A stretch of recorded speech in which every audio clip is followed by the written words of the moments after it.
Hi, I'm SkyPointWX.com's weather analysis, Andrew Fleck, on your Saturday afternoon for a Saturday's map outlook.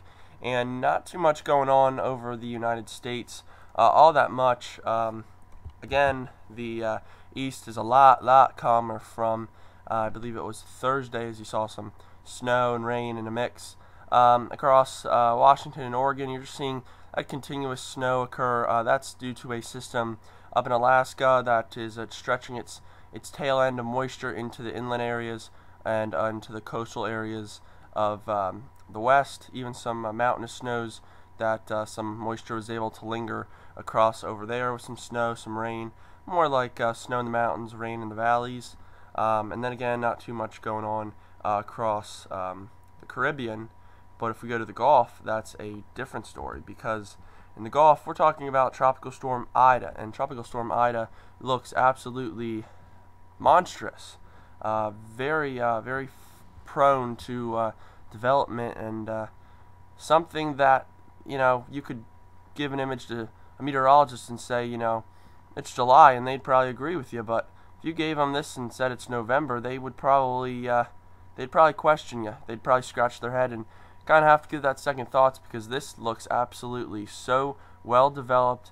I could see the lows right in here of that tropical storm, and then you have actually the thunderstorms around this, which is even more impressive. Very deep thunderstorms, which is very impressive, like I said.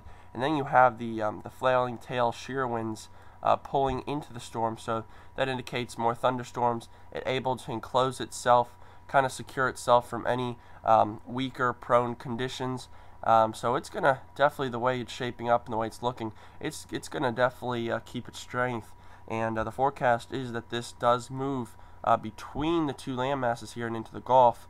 And then again, that question remains, does it stay a Tropical Storm Ida, or does it go into maybe a little higher than that, or does maybe something get in the way that weakens it? That's probably the best question of them all. Let's see what NOAA has forecasted for this. And based on this morning's forecast charts, we have the center over here. By tonight, it's going to be here. By tomorrow, over here. Between the two land masses by Sunday evening. By Monday, it's in the Gulf. And then they actually go and say that it's going to just kind of make a swerve like this. And that is, I think, very questionable, because you have a high pressure coming down over the midsection of the United States. And the big question is, if when that comes down, can this Tropical Storm Ida, or the remnants of Ida, get sucked up into that high that comes down, and could that then lead into some bigger rain inland or more north? So I think that those are the two cases of this. Either this storm comes up and it just makes its round in the Gulf, which is, let's put it this way, putting a lot of areas of the Gulf Coast at risk for flooding, and some winds of maybe 40 to 50 miles per hour.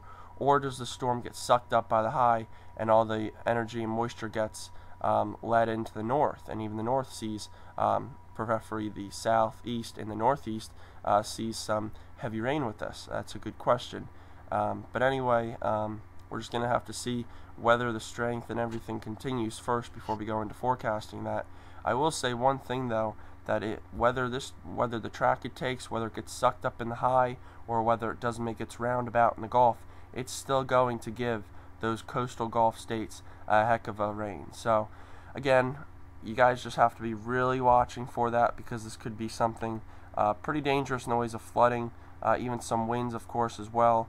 So I do caution it extremely well to the Gulf coastal states, because either way this thing goes inland or roundabouts in the Gulf, it's going to give you a heck of a rain and a heck of a storm by next week. So that's it for your Saturday's map outlook. I'm SkyPointWX.com's weather analyst, Andrew Fleck, and I'll talk to you guys later tonight.